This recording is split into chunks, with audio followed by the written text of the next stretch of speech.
अस्सलामुअलैकुम, मैं मुनीज़े जहांगीर और स्पॉटलाइट का ये स्पेशल एपिसोड देख रहे हैं। आज हमारे साथ एक बहुत ही ख़ास मेहमान हैं। नाजरीन, इलेक्शंस कब होंगे ये उनसे हम सवाल करेंगे। अमन व अमान की सूरत हाल क्या होगी? अब ये जो हुकूमत है ये जारी है, इसको एक महीने से भी कम रह गया है। किस माहौल के अंदर इलेक्शंस होंगे ये भी हम पूछेंगे। हमारे साथ हैं पाकिस्तान के वज़ीर दाखिला जनाब राना सनाउल्लाह साहब। बहुत बहुत शुक्रिया राना साहब, आप काफ़ी मसरूफ़ होते हैं मुझे पता है, मगर बहुत शुक्रिया आपने हमारे लिए वक्त निकाला। सबसे पहला सवाल, ये तो हमें पता है कि आपकी हुकूमत अब जारी है, आप लोग जो है 90 दिन के अंदर इलेक्शंस करेंगे जब असम्बलीज़ जो हैं ख़त्म होंगी, मगर ये बताइए कि इलेक्शंस होंगे नवंबर के अंदर?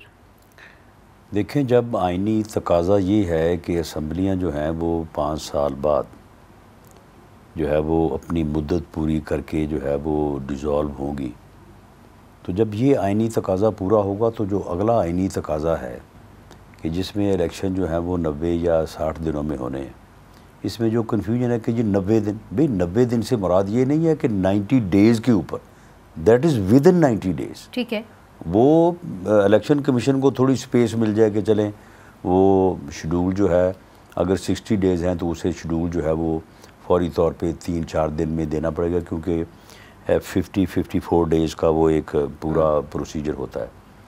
तो लोगों को थोड़ा कंफर्ट देने के लिए कि नॉमिनेशन पेपर्स के लिए थोड़ा दिन ज़्यादा हों, अपील्स की जो है वो सुनवाई के लिए दिन ज़्यादा हों, तो उसमें अगर कोई 10 दिन 15 दिन साथ शामिल हो जाएँ तो उससे कोई फ़र्क नहीं पड़ता।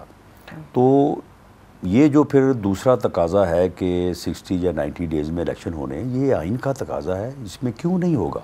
केयर टेकर सेटअप जो आएगा उसके पास तो कोई जवाज़ नहीं होगा कि वो जो है वो इलेक्शन को मैनेज करे, इलेक्शन को फ्री एंड फेयर इनेकाद को जो है वो यकीनी बनाए। और इलेक्शन कराना तो इलेक्शन कमीशन ने है, ना हमने करवाना है, ना केयर टेकर सेटअप ने करवाना है, इलेक्शन कमीशन ने करवाना है। और इलेक्शन कमीशन ने डेट देनी है, शेड्यूल देना है, और होपफुली जो है वो जैसे ही असम्बलियाँ अपनी मुद्दत पूरी करके रिजॉल्व होती हैं तो नेक्स्ट विद इन वीक और 10 डेज़ जो है वो शेड्यूल इंशाल्लाह आएगा, आना चाहिए। इन असम्बलीज़ का आखिरी दिन कौन सा होगा? आखिरी दिन गालबन 13 और 14 बनता है, यानी असम्बली का सेशन जो है मेरा ख्याल है कि 13 अगस्त को जो है वो हुआ था। तो 13 अगस्त को ही आप 13 अगस्त या फिर एक दिन बाद 14 को जो है ना वो मुद्दत पूरी होगी। अगर तो 14 को ख़त्म होती है तो फिर 60 डेज़ हैं, अगर एक दिन पहले हो जाती है तो 90 डेज़ है। तो आपने क्या सोचा, एक दिन पहले आप ख़त्म कर रहे हैं या 14 को? इसमें प्राइम मिनिस्टर साहब जो हैं वो चीफ इलेक्शन कमीशनर साहब जो हैं उनकी सहूलत को ज़्यादा पेश नज़र रखेंगे। अगर वो ये चाहें कि उन्हें कोई 10 दिन ज़्यादा चाहिए तो इससे कोई फ़र्क नहीं पड़ता। अच्छा, मगर इस वक्त कोई हतमी फ़ैसला नहीं हुआ कि कब आपका आखिरी दिन होगा असम्बलियों का? ऑलमोस्ट हतमी फ़ैसला ही है, 11 और 13 में क्या फ़र्क है। अच्छा, ठीक है। राना साहब, मैं आपसे ये सवाल इसलिए भी कर रही हूँ क्योंकि टेक्नोक्रेट्स की भी कुछ बात हो रही थी और ये कहा जा रहा था, खदशा जाहिर किया जा रहा था कि अगर कोई टेक्नोक्रेट आ जाता है, और कमर ज़मान कायरा साहब ने भी आज इंटरव्यू दिया, उन्होंने भी कहा कि जी हम चाहते हैं कि सियासतदान आए, हम नहीं चाहते कि टेक्नोक्रेट्स आए। मगर रज़ा बाकिर साहब का भी नाम आ रहा था कि वो भी निगरान वज़ीर आज़म बन सकते हैं। PMLN क्या चाहेगी? PMLN ये चाहेगी कि खुदा करके जो IMF के साथ मुआहदा तय हुआ है ये बहुत ही एक मुश्किल मरहला था, और IMF ने जिस तरह से पिछले 4-5 माह जो है वो ख़राब किया, मैं तो ये कहूँगा कि उन्होंने जिस तरह से ऐसी शराइत भी मनवाई जिनको मानना जो है वो एक आम आदमी के साथ जो है वो जुल्म करने के मुतरादिफ था। जो अंडरस्टैंडिंग तो है कि ये जो IMF का मुआहदा 9 महीने में जो उन्होंने किया है, अगर केयर टेकर गवर्नमेंट ज़्यादा देर तक चलती है तो शायद उन्होंने अभी कुछ 1 बिलियन से ज़्यादा हमें डॉलर्स दे दिए। ये मुमकिन है कि अगर केयर टेकर गवर्नमेंट ज़्यादा चलती है तो वो जो दूसरा ट्रांश है वो रोक ज़्यादा चल नहीं सकती, ये मुमकिन नहीं है। ये सिर्फ मीडिया जो है ना, ये नहीं सर, मैं इसलिए आज खालिद मकबूल सदीकी साहब ने एक बड़ी अहम प्रेस कॉन्फ्रेंस की है और उसके अंदर उन्होंने कहा कि जी मर्दमशुमारी के ऊपर हमारे तहफ़्फ़ुज़ात हैं और अगर उनके तहफ़्फ़ुज़ात दूर नहीं होते तो हम इस सेंसस के ऊपर जो है इलेक्शंस को कबूल नहीं करेंगे। नहीं, इस सेंसस का उनके तहफ़्फ़ुज़ात से क्या ताल्लुक है, बताएं। उनका ये कहना है कि जी आपने हमें गलत वोटर लिस्ट जो है, इलेक्शन वोटर लिस्ट पे होने हैं ना, पॉपुलेशन पे तो नहीं होने।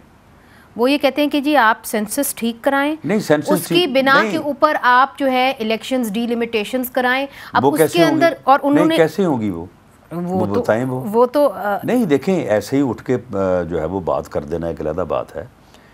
मामला ये है कि वोटर लिस्ट जो है उसके अपडेट होने में, अपडेट करने में पॉपुलेशन का तो कोई ताल्लुक नहीं है ना। वो अपडेट आज भी हो सकती है, कल भी हो सकती है, महीना पहले भी हो सकती थी, वो की जाती रही है और अपडेटेड है। रही बात पॉपुलेशन की, पॉपुलेशन की बुनियाद के ऊपर तो सिर्फ सीटों का फ़र्क पड़ेगा ना, कि जी सीट किसी सूबे की बढ़ जाएगी, किसी की कम हो जाएगी। कराची की चले कोई सीट एक बढ़ जाएगी, अंदरूनी सिंध की चलो एक कम हो जाएगी। यकीनन आपने उनको ये कहा होगा, तो उन्होंने फिर क्यों नहीं आपकी बात मानी? बलूचिस्तान की 2 बढ़ जाएंगी, किसी और सूबे की एक कम हो जाएगी। लेकिन आप मुझे बताएं कि उसके लिए कॉन्स्टिट्यूशनल अमेंडमेंट ज़रूरी है या नहीं है? तो कॉन्स्टिट्यूशनल अमेंडमेंट कैसे करेंगे जी? इस वक्त ये असम्बली जो है ये कॉन्स्टिट्यूशनल अमेंडमेंट कर सकती है? नहीं कर सकती। तो इसलिए उनका ये उज़र जो है ये बिल्कुल बेईमानी है। ये प्रेस कॉन्फ्रेंस सिर्फ प्रेस कॉन्फ्रेंस है। आपको नहीं लगता कि इसको जवाज़ बनाया जा सकता है कि केयर टेकर गवर्नमेंट को मज़ीद और लंबा खींचा तो फिर क्या करेंगे बताएं? सेंसस कराएंगे। सेंसस कराएंगे, फिर क्या होगा? जो उनके मांगे हैं डिलिमिटेशंस के हवाले से, डिलिमिटेशन होगी तो सीटें तो नहीं बढ़ सकेंगी। उस डिलिमिटेशन को इम्प्लीमेंट करने के लिए जो कॉन्स्टिट्यूशनल अमेंडमेंट है कौन करेगा बताएं? तो आपको नहीं लगता कि जो वो प्रेस कॉन्फ्रेंसेस कर रहे हैं और ऐसे मरहले पे कर रहे हैं जब आप लोगों ने कह दिया कि जी हम अब जा रहे हैं और केयरटेकर गवर्नमेंट आएगी और उनका कह देना कि जी केयरटेकर गवर्नमेंट फिर आगे भी चली जाए तो हमें कोई मसला नहीं होगा, मगर आप सेंसस ठीक करें। देखिए, इसके अलावा कोई और रास्ता ही नहीं है कि जिस दिन असम्बलियाँ डिज़ोल्व हों उस दिन जो हल्का बंदी, जो इंतज़ाम मौजूद है, इलेक्शन कमीशन उसके मुताबिक शेड्यूल अनाउंस करे और इलेक्शन करवाए। केयर टेकर सेटअप का ये काम ही नहीं है सेंसस करवाना। आप मुझे बताएं कि ये सेंसस जो हुआ है उसके ऊपर जितनी लय दे है, उसमें जितनी गलतियां हैं, बलूचिस्तान में वो सेंसस जिस तरह से हुआ है वो एक्सेप्टेबल है किसी और को?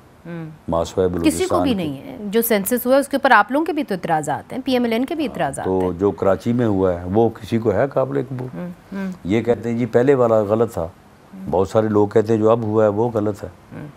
तो इसलिए ये सेंसस जो है, इस सेंसस को किसी मॉडर्न तकनीक के ज़रिए से ऐसे अंदाज में होना और करना होगा जिसके ऊपर सबका कंसेंसस हो। मगर कुछ खदशात ज़ाहिर किए जाते हैं कि और सियासी हलकों से भी ये खदशात हैं, हो सकता है आपकी पार्टी के अंदर भी बहुत सारे ऐसे लोग हैं जो इस खदशात का इजहार भी करते हैं कि ये मुमकिन है कि अगर केयर टेकर सेटअप आए तो उसको मज़ीद एक्सटेंड किया जाए। और लोग कहते हैं कि जी जो अगला वज़ीर आज़म आएगा उससे हमें पता चलेगा कि ये यहाँ पे रहने आए हैं कुछ देर और या कि इलेक्शंस होंगे। आपका क्या खदशा है? क्या आपका कोई ऐसा खदशा है? नहीं, कोई खदशा नहीं। ये सिर्फ जो है ना, ये हमारा एक यानी कौमी जो है वो आप समझ लें कि इम्तियाज़ है कि हम हर वक्त ही जो है ना इस किस्म की गुफ्तगू जो है ना, इस किस्म के अब हम और जो है वो बयानी जो है वो बनाते रहते हैं। बेबुनियाद हैं ये तमाम, बिल्कुल 100% बेबुनियाद। दूसरी तरफ आज एक बहुत बड़ी डेवलपमेंट हुई, पाकिस्तान तहरीक इंसाफ पार्लियामेंटेरियंस जिसको अब परवेज़ खटक साहब लीड कर रहे हैं वो बन के सामने आई। मगर ये क्या बात हुई कि इतनी बड़ी पार्टी का आगाज़ हो रहा है और वहाँ से मीडिया ही बैंड है और वहाँ पे जो कुछ सिक्योरिटी की एजेंसीज़ थी उन्होंने मीडिया को कवर ही नहीं करने दिया, ये क्यों हुआ? देखिए, जो पार्टी बनने जा रही है और उन्होंने किस तरह से अपने मामलात को आगे बढ़ाना है, मेरा ख़्याल है उनसे बेहतर तो कोई नहीं जानता। हो सकता है कि वो चाहते हों कि उनके मामलात जो हैं उनको वो फ़िलहाल जो है वो उनको एक्सपोज ना करें और आगे जाके इन चीज़ों को जो है वो एक्सपोज करें। लेकिन हमारी ये इन्फॉर्मेशन है, क्योंकि एज़ इंटीरियर मिनिस्टर कुछ चीज़ें जो है वो इल्म में आती हैं जी कि जो ग्रुप परवेज़ खटक साहब के पास है वो काफ़ी ताकतवर ग्रुप है। उसमें काफ़ी ऐसे लोग हैं जिनके मतलब लोग हैरान रह जाएंगे कि ये लोग जो हैं हो गए। जब आप कहते हैं कि बड़े पावरफुल ग्रुप्स हैं तो आपका इशारा किस तरफ है? यानी ऐसे लोगों की तरफ। असद कैसर? पर मेरा नाम लेना मुनासिब इसलिए नहीं है कि जो इन्फॉर्मेशंस मुझे मैसर हैं तो उनका मेरा इस तरह से उनको ऑन एयर करना जो है वो बनता नहीं है। मैं नाम किसी का नहीं लेता, लेकिन इस कद काट के लोग हैं, इस कद काट के लोग हैं। ऑल द मोर रीजंस के मीडिया को आने देते, उनको कवरेज करने देते, मगर उन्होंने बैन कर दिया। जिस तरीके पार्टी को एक तरीके से प्रोटेक्शन मिली थी तो लोग इसको इसी तरह ही देख रहे हैं। उसी तरह परवेज़ खटक साहब की पार्टी को भी प्रोटेक्शन मिल रही है। तो चले, अगर प्रोटेक्शन जो है वो अगर मिल रही है तो ये कोई ऐसा तो नहीं है ना कि कोई अनहोनी बात हो रही है। ये पाकिस्तान में जो चीज़ें होती रही हैं तो अगर वो हो रही हैं तो ठीक है। वो इस तरह से मामला तो फिर इस तरह तो होता है, इस तरह के कामों में इस तरह तो होता है इस तरह के कामों में। मगर हम आपसे अगर इस तरह से एक पार्टी बंद हो जाए तो बेहतर नहीं है पाकिस्तान के लिए। अगर इस तरह से एक पार्टी बन सकती है, उसको बरसे इक़्तिदार लाया या उसे इक़्तिदार मिल सकता है तो वो पार्टी तकसीम भी हो सकती है। ये बनी भी तो इसी तरह से थी। मियां नवाज शरीफ साहब के ऊपर अगर हम आ जाएं, हाल ही में उनसे मुलाकात हुई, वो पाकिस्तान वापस आना चाहते हैं, किसी चीज़ ने उनको रोक के रखा हुआ है। क्या कोई केसेस के साथ चीज़ें मुंसलिक हैं, या कि जो आपने कानून लाना था जिसके तहत उनकी जो नाअहली है वो ख़त्म हो सकती है, वो लाने में आप लोग कामयाब नहीं हुए? मियां नवाज शरीफ की सियासत को ये नाअहली, ये सज़ाएँ, ये मुकदमात ना आज तक रोक सके हैं ना रोक सकेंगे। मियां नवाज शरीफ अपनी जमात के हवाले से भी और पाकिस्तान और इस मुल्क और कौम के हवाले से भी आज भी वो उतना ही बड़ा लीडर है जितना बड़ा लीडर वो मई 2013 में था। मगर वापस क्यों नहीं आ रहे? अक्टूबर 99 में आना चाहते हैं, आपकी हुकूमत है। नहीं आना चाहते, नहीं वो आएंगे, मगर डेट आप अनाउंस नहीं कर रहे। डेट हम इसलिए अनाउंस नहीं कर रहे कि महीना भी आप अनाउंस नहीं कर रहे। नहीं, ना महीना हम अनाउंस करेंगे। उसकी वजह ये है कि उनके आने की तैयारियों के लिए जो बेसिक्स हैं उनके ऊपर हम काम कर रहे हैं, और जो तैयारियां हफ्ते 10 दिन में जो है वो करनी है उनके लिए पहले ही जो है वो अनाउंस करने की कोई ज़रूरत नहीं। मगर जो नाअहली है उसको आप कैसे चैलेंज करेंगे? नहीं, कोई नाअहली जो है वो उनके रास्ते में हाइल ही नहीं। वो अपनी पार्टी को जो है वो लीड करेंगे, अपनी पार्टी को कामयाब कराएंगे। 2008 में 2007 के इलेक्शन में भी तो उनको नाअहल किया गया था ना, तो क्या उनकी पार्टी को वोट नहीं मिला? उनकी पार्टी को जो है वो सीटें नहीं मिली। ये एक बड़ा सवाल है कि PMLN के बड़ी जमात है, आपके अभी तक ये क्लियर नहीं है कि जी वज़ीर आज़म का नुमाइंदा कौन होगा आपके अंदर से, इसलिए चूँकि पीपल्स पार्टी में तो बिलावल भुट्टो जरदारी साहब होंगे, PTI में PML में मियां नवाज शरीफ होंगे। अच्छा, अगर नाअहली ख़त्म हुई तो नहीं, ख़त्म हो जाएगी ना, अगर पहले ना हुई तो बाद में हो जाएगी। वक्फा लेते हैं, वक्फे के बाद हाजिर होते हैं।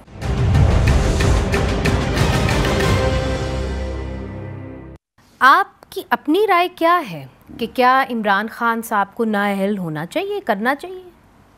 अगला इलेक्शन उनको लड़ना चाहिए कि नहीं? नहीं, इलेक्शन उनको लड़ना चाहिए।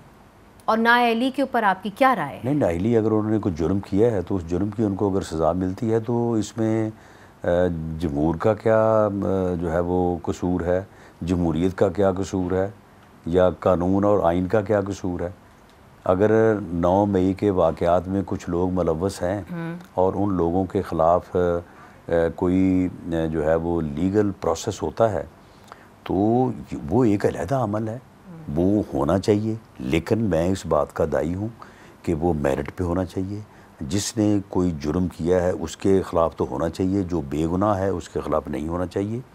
बाकी इस बात पे कि जी क्योंकि मैंने इलेक्शन लड़ना है, लिहाजा मैंने ये जो कत्ल किया है, मैंने ये जो डाका डाला है, या मैंने ये जो जुर्म किया है अपने दिफाई अदारों के ऊपर चढ़ दौड़ा हूँ और मैंने शहदा की यादगारों को जो है वो बेहुरमती किया उनकी, तो इसलिए मुझे इसलिए ना पूछा जाए क्योंकि मैंने इलेक्शन लड़ना है। ये तो कोई जवाब नहीं। राना साहब, 9 मई के ऊपर आपने जो बात की है उसके ऊपर एक बड़ा अहम सवाल बनता है, वो ये है कि अब तो काफ़ी वक्त हो गया उसके ऊपर हमने देखा कि 3 आर्मी ऑफिसर्स को बरतरफ किया गया, फिर 10 के करीब जो हैं उनके ऊपर डिसिप्लिनरी एक्शन हुआ।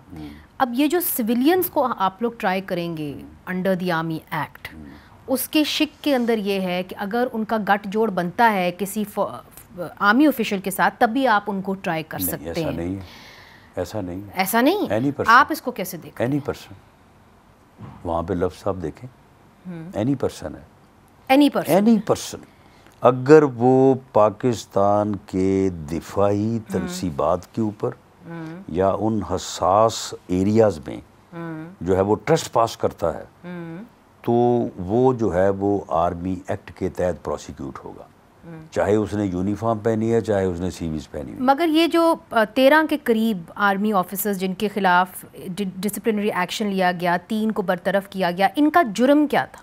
देखिए, क्योंकि फ़ौज का जो एक डिसिप्लिन है उसमें जो है वो एक बड़ा जो है वो स्ट्रिक्ट और बड़ा यानी स्टेट एक प्रोसीजर है और उसको वो ऑप्ट करते हैं। उसमें जिस बारीकी में जाके वो उन चीज़ों को देखते हैं तो उसमें ना किसी की बचत हो सकती है और ना किसी को जो है वो नाजायज़ सज़ा हो सकती है। लेकिन इसमें ऐसा है कि उसकी डिटेल जो है, ये फ़ौज का एक अपना डिसिप्लिन है कि वो एक हद से ज़्यादा जो है वो शेयर नहीं करते, क्योंकि आज और तो उसका शेयर ना करना जो है वो फ़ौज के डिसिप्लिन और दिफाई जो तकाज़े हैं उनके मुताबिक है। तो इसलिए हम इसके ऊपर डिटेल डिस्कशन या इसके ऊपर तफसरा जो है वो नहीं कर सकते। आपने एक स्टेटमेंट सबमिट किया हुकूमत पाकिस्तान ने अटॉर्नी जनरल के ज़रिए आज अदालत के अंदर जो सुप्रीम कोर्ट में केस लगा हुआ था, उसके अंदर आपने ये कहा है, federal government said the events of May 9th were neither localized nor isolated and indicated a premeditated and international attempt to undermine the country's armed forces and inhibit the country's internal security। क्या शवाहिद आपको मिले हैं? कौन सा मुल्क इसके अंदर मुलव्विस था? इसमें देखें, इन लोगों के बैरून मुल्क भी कनेक्शंस हैं।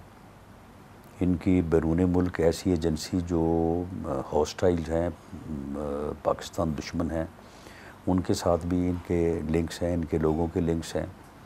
और ये बाकायदा जो है ये एक फ़ौज के ख़िलाफ़ ये एक मुहिम जोई जो है ये सिर्फ़ यहाँ पे बैठ के ज़मान पार्क में नहीं हुई। इसके ताने बाने जो हैं वो मुल्क से बाहर भी हैं। अफ़गानिस्तान में या हिंदुस्तान में?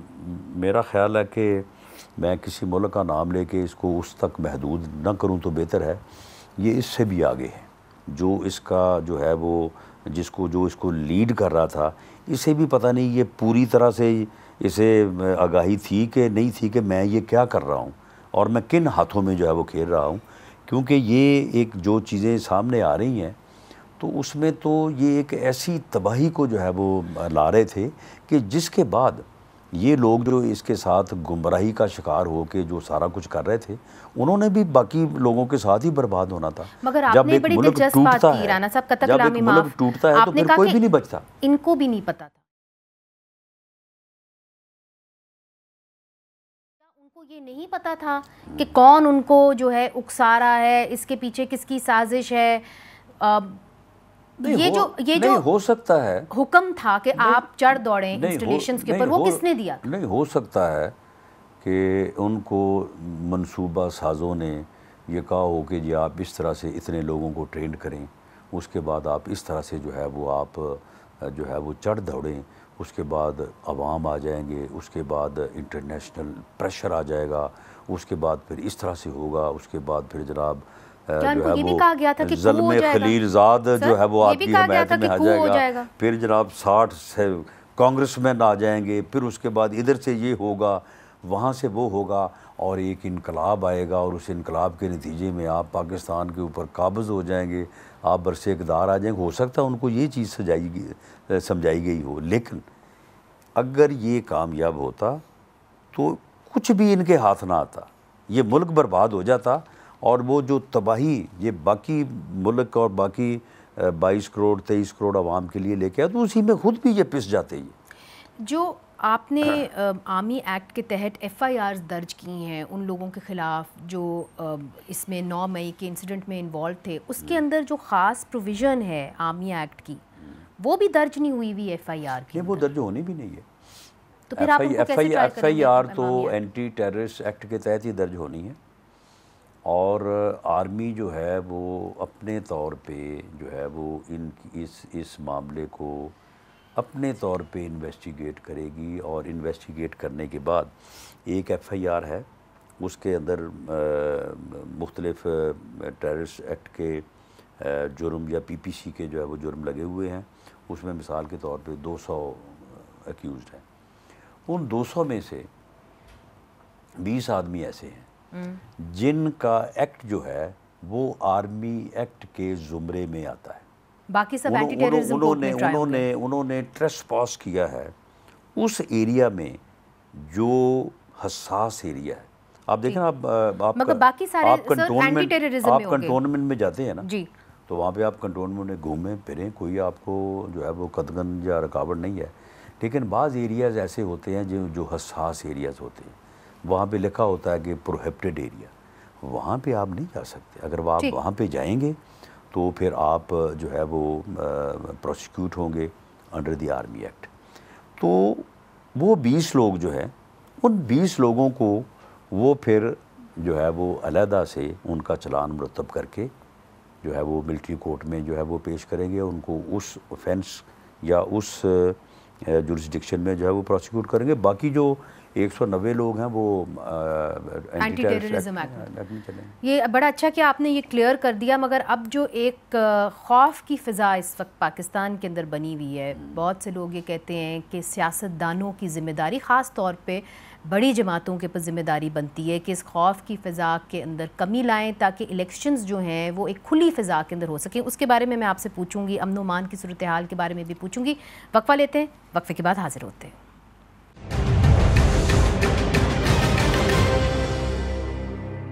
वेलकम बैक नाजरीन, आप देख रहे हैं स्पॉटलाइट का ये स्पेशल एपिसोड। हमारे साथ हैं ख़ास मेहमान वज़ीर दाखिला पाकिस्तान जनाब राना सनाउल्लाह साहब। राना साहब, अब जो इलेक्शंस होने जा रहे हैं, कई लोग कहते हैं कि खौफ की फ़िज़ा में होंगे और आप चूँकि इंटीरियर मिनिस्टर हैं, मैं आपको बताती हूँ। आज खैबर पख्तूनख्वा के CTD ने जो कायमा कमेटी है उसको एक ब्रीफिंग दी और उसके अंदर उन्होंने ये बताया कि जो गवर्नर हैं ग़ुलाम अली साहब, उनको भत्ते की कॉलें आ रही हैं। ये दुरुस्त है?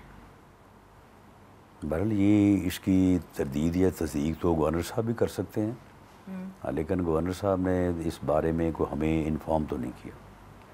अच्छा, तो अभी आप मामला ये है कि ये भत्ते की जो कालें हैं ये बीच में तालिबान भी करते होंगे, मैं ये नहीं कहता कि वो नहीं करते होंगे, लेकिन वहाँ पे तो फैशन बना हुआ है, हर कोई जो है वो भत्ते की हबकालें कर रहा है। नहीं मगर सर, वो आम आदमी तो नहीं, वो तो गवर्नर KPK, तो उसको उस तक कॉल तक एक वो भी होगी कोई लेकिन मैं आपको ये एश्योर कर दूं कि वो KPK हो या बलूचिस्तान हो जी, नॉट ए सिंगल स्पेस, कोई गली, कोई मोहल्ला, कोई कस्बा ऐसा नहीं है जहाँ पे दहशतगर्दों की रिट हो। राना साहब, चूँकि आपके अपने जो डिफेंस मिनिस्टर हैं वो स्टेटमेंट दे चुके हैं अफ़गानिस्तान के तालिबानों के ख़िलाफ़, और फिर उसके जवाब के अंदर ज़बीउल्लाह मुजाहिद जो अफ़गानिस्तान हुकूमत के तर्जुमान हैं, उन्होंने कहा कि जी हमारे यहाँ पे तो हमने इस तरह की कोई सेफ़ हेवन्स नहीं रखे हुए, पाकिस्तान का अपना अंदरूनी मामला है, आप उसको देखें। वो गलत कह रहे हैं। दूसरी तरफ से देखिए ना, हमले उधर से हो रहे हैं। देखिए वो गलत कह रहे हैं। पाकिस्तान की फोर्सेस जो है वो आए रोज़ आपके इल्म में है कि शहादतों के जो है वो नजराने भी पेश कर रही हैं, अपनी जानें कुर्बान कर रहे हैं, हमारे ऑफिसर्स भी, हमारे जवान भी। तो यहाँ पे तो जो है ना वो कोई ऐसा सेफ हैवन नहीं है। तो फिर अफगानिस्तान के तालिबान सर ये क्यों कह रहे हैं? Is there on their side, और वहाँ से जो है ये चीज़ें जो हैं उसे वो तरतीब कहते हैं कि वो 3 या 5 लोगों की वो एक जमात बना के भेजते हैं इस मकसद के लिए, या आती है, उसके ऊपर अफ़गानिस्तान की हुकूमत से बात हो रही है। बज़ाहिर तो वो ये कह रहे हैं कि जी हम इनको रोक रहे हैं और हम इसमें इन्वॉल्व नहीं हैं और हम अपने इस वादे पे कायम हैं कि हमारी ज़मीन जो है वो किसी दहशतगर्दी की कार्रवाई के लिए जो है वो इस्तेमाल नहीं होनी चाहिए। लेकिन इसके बावजूद हमारी शिकायत है और वो जायज़ है कि वहाँ से लोगों को जो है वो ये सहूलत मैसर है, भले वो अफ़गानिस्तान हुकूमत की जो है वो ईमा पे है या उनकी ईमा के बग़ैर है, लेकिन वो ऐसी सूरत है कि जिसकी वजह से उन लोगों को इस तरफ आके ये कार्रवाइयाँ करने में मदद मिलती है। देखिए, आप तो ये कह रहे हैं कि शायद वो अफ़गानिस्तान की हुकूमत इसकी पुष्पनाही कर रही है या नहीं कर रही, आपको नहीं मालूम, मगर देखिए जो टीटीपी इस वक्त जो मास्टरमाइंड्स हैं और वो हमले भी कर रहे हैं, तो वो नाइट विजन गॉगल्स भी इस्तेमाल कर रहे हैं। तहरीक तालिबान पाकिस्तान के पास नाइट विजन गॉगल्स जो अफ़गान नेशनल आर्मी के पास होते थे वो कैसे आ रहे हैं? तो उसे आपको लगता नहीं कि वो फराहम किए जा रहे हैं उनको? देखिए, अब देखें कुछ चीज़ें ऐसी हो जाती हैं कि अब उनका कोई जवाब जो है वो पेश नहीं किया जा सकता। अमेरिकन जो हैं वो यहाँ पे 20 साल आके जो है वो लड़ते रहे, सारी दुनिया, सारे लोग उनको अफ़गानिस्तान के स्पेसिफ़िक हालात के बारे में या उनके मुताबिक उनको समझाते रहे कि जी आप जाने दें, इस मसले को इस तरह से जो है आप हल नहीं कर सकेंगे। वहाँ का उनका ऐसा असला जो कि जदीद तरीन से भी को आगे की चीज़ है, वो वहाँ पे सारा छोड़ गए हैं और सारा जो है वो ये सिर्फ असले तक नहीं है राना साहब, आप तो मेरे से बेहतर जानते होंगे कि यहाँ तक रिपोर्ट्स हैं कि टीटीपी जो है वो कंदहार, कुनड़ और काबुल के अंदर चंदा इकट्ठा कर रही है। तो कौन उनको इजाज़त दे रहा है कि वो खुल्लम खुल्ला चंदा इकट्ठा करें? नहीं, देखें, इस बारे में जो अफ़गानिस्तान की गवर्नमेंट है उसके साथ हमारा ये मौक़िफ़ है और हमारा ये उनसे मुतालबा है कि उन्होंने पूरी दुनिया से जो मुआहदा किया है उसको वो पूरा करें। अगर ये मैं कहूँ कि वो अफ़गानिस्तान की हुकूमत की ईमा पे हो रहा है तो तब भी ठीक है, लेकिन ये भी हो सकता है कि उनकी ईमा के बगैर ही हो रहा हो। वहाँ पे कोई लॉ एंड ऑर्डर की ऐसी सूरत हाल नहीं है कि जिसे आप मसाली करार दे सकें। जो आप एक्सपेक्टेशन थी कि अफ़गान तालिबान जो हैं वो तहरीक तालिबान को कंट्रोल कर लेंगे, कम अज़ कम वो तो नहीं हो रहा। जी, ये उनके कंट्रोल में नहीं है। तहरीक तालिबान पाकिस्तान अफ़गानिस्तान हुकूमत के कंट्रोल में नहीं है या वो कंट्रोल करना नहीं चाहते? मेरा ख्याल है कि यहाँ पे कैपेसिटी प्रॉब्लम है, मगर उनकी नीयत है कि वो तहरीक तालिबान पाकिस्तान को कहें कि आप यहाँ पे हमले ना करें। मेरा ख्याल है कि उनकी नीयत तो यकीनन मालूम होता है कि है, कि उन्होंने कुछ और प्रपोजल्स भी जो है वो हमारे जो सिक्योरिटी के अदारे हैं उनके साथ जब बातचीत होती है तो उन्होंने कुछ और प्रपोजल भी दिए कि जिसको इस तरह से जो है वो कंट्रोल किया जा सकता है, इस तरह से किया जा सकता है। तो उससे ये लगता है कि शायद वो नीयतन इन चीज़ों को जो है वो कंट्रोल करना चाहते हैं। मिसाल के तौर पर उन्होंने ये कहा था कि हम इनको शिफ्ट कर देते हैं दूर पाकिस्तान की सरहद से, तो उसके लिए आप हमारी मदद करें। हम शिफ्ट कर देते हैं पाकिस्तान की हदूद से दूर, पाकिस्तान की सरहद से दूर, ईरान, यानी अब तो वो इधर करीब ही बैठे हैं ना, अब तो वहाँ से पैदल चलते हैं तो इधर पहुँच जाते हैं। तो उनकी तरफ से एक ये प्रपोज़ल भी थी और ये बड़ी पुरानी प्रपोज़ल है। जब पार्लियामेंट को ब्रीफ किया गया था उस वक्त दी देन DGISI और the then chief of army staff, तो उन्होंने बड़ा कैटेगोरिकली और सबको बताया था कि जी ये भी प्रपोज़ल उनकी तरफ से है और इसके ऊपर भी आप कोई फ़ैसला कर सकते हैं या उसका जायज़ा ले सकते हैं। आपके जो फेडरल मिनिस्टर हैं ओवरसीज़ के, वो कुरम से हैं, MNA हैं साजिद तूरी, उन्होंने ये कंफर्म किया और उन्होंने कहा है कि तोरा बोरा से जो है इन्फिल्ट्रेशन भी हुई है, मिज़ाइल्स भी फेंके गए हैं, फायर भी किया गया है कुरम में। तो क्या आपको लगता है कि TTP के अनासर हैं जो कुरम के अंदर एक वायलेंस उठा है उसके अंदर वो मुलव्विस हैं? नहीं, देखिए, अनासर तो आप देखें ना, ये आप आए दिन देखते हैं कि उनके ठिकानों पे जो है वो आर्मी ऑपरेशन होता है, यानी इंफॉर्मेशन बेस्ड ऑपरेशन जिसको IBO कहते हैं, तो वहाँ पे वो दहशतगर्द भी मारे जाते हैं और उसमें कितनी डेडिकेशन से जो है वो हमारी फोर्सेस जो है वो लड़ रही हैं, हमारे जवान और अफसर के आए रोज़ जो है वो उनकी शहादतें हो रही हैं। तो वो फिर वजूद उनका होता ही है वहाँ पे, तो फिर ऑपरेशन होता है ना। ठीक, तो वजूद तो है, वजूद है। CTD और IG KPK ने एक प्रेस कॉन्फ्रेंस की और उन्होंने कहा कि जो ये अक़लियतों के ख़िलाफ़ जो है जो टारगेट किलिंग्स हो रही हैं उसके अंदर दाइश जो है वो मुलव्विस है। आपकी क्या इन्फॉर्मेशन है इस हवाले से? दाइश देखें, ये सेम ही लोग होते हैं, कभी वो दाइश में चले जाते हैं, कभी वो TTP में आ जाते हैं, कभी कोई हरार ग्रुप बन जाता है। बंदे तो वही हैं, लोग तो वही हैं। तो हो सकता है कि कोई दाइश के लोग भी इकट्ठे हुए हों और उन्होंने इस एक लाइन को टो किया हो कि हम इस तरह से, यानी उनका मकसद तो डिस्टर्ब करना है ना, उनका मकसद तो अमन अमान की सूरत हाल को ख़राब करना है। ग्रुप बेशक मुख्तलिफ होते हैं। जब हम खौफ की फ़िज़ा की बात करते हैं तो राना साहब, आप चूँकि इंटीरियर मिनिस्टर हैं, अब इमरान रियाज़ ख़ान को तकरीबन कुछ 60 दिन से ज़्यादा हो गए हैं, अभी तक जो है वो रिकवर नहीं किया गया उनको। किधर गए वो? देखिए, इसमें जब तक उसके जो